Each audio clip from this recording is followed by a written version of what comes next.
I've had my delivery now of the sleepers. So these sleepers match the ones I currently have at the edge. It's a beautiful sunny day, so we can see roughly how the sun will sit for this time of year. But of course you will know what your garden is like. So mine is north facing, so already the line of the house is creeping slowly to the middle of the garden, and it's roughly where the edge of the fast sleeper is.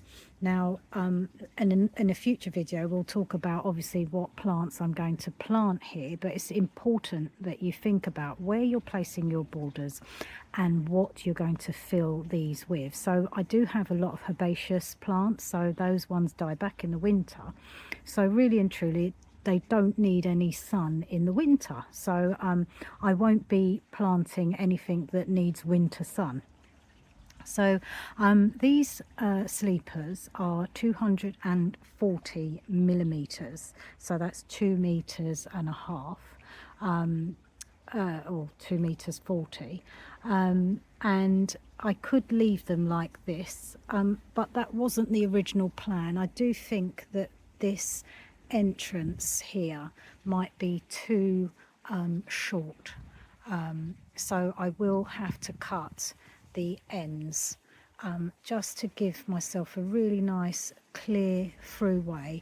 And equally I still have all these pots here, and I'm kind of thinking they would look really nice in the summer with dahlias maybe at the end, a couple of pots here and there. As the summer progresses I can move them over to the sun here, and they'll be in sun all through the summer, so the pots will still remain. And of course, because the grass is going, it will be gravel and pebbles here, so I think it will look really pleasing to the eye. Grass looks good too. It's not that I don't think grass looks nice, it's just I feel that I spend so much time maintaining grass that really I'd rather not. I'd rather just pay attention to my beautiful flowers. So I've had a little break and I need to be very sure that I am happy with the plan.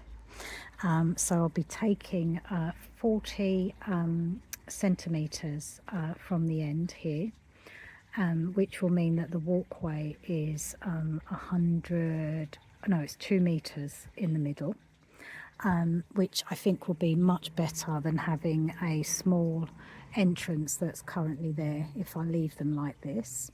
I have thought about whether or not to just have these chopped in half, but then I thought, well, I'd rather have a little bit of symmetry in the garden. So I've now said, no, I'm definitely not having this in half. The ground is not very level here. This side isn't too bad, but that side is at a slight slope, so I'm going to have to dig these in a little bit. And then when I'm ready to gravel over these sections, I'm going to have to dig up the grass and kind of level it as best I can.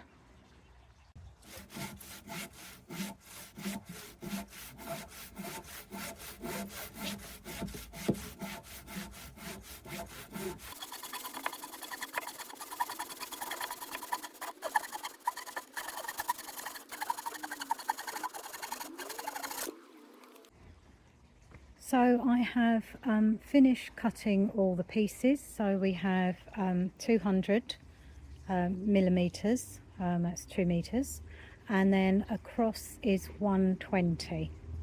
And now the gap in the middle is 2 meters. So it's 2, 2, and then the final 2.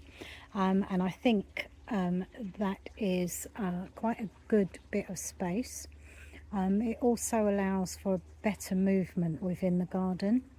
I'm really pleased. It was hard work. In hindsight, you can get sleepers at different sizes. However, when you buy them pre-cut, so from your garden centre for example, they are a lot more expensive. So obviously you have to weigh up time versus cost.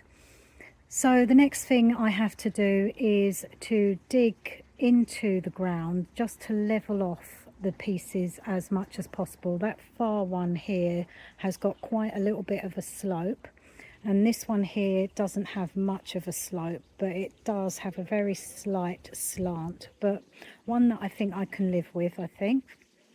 I have got a peg in the bed at the moment. Now these pegs, I'm going to see if I can drive them into the soil, into the ground, because it will need something to support the bed, and I'm going to put those in, screw from the inside into the sleeper, and hopefully that will secure them all into place.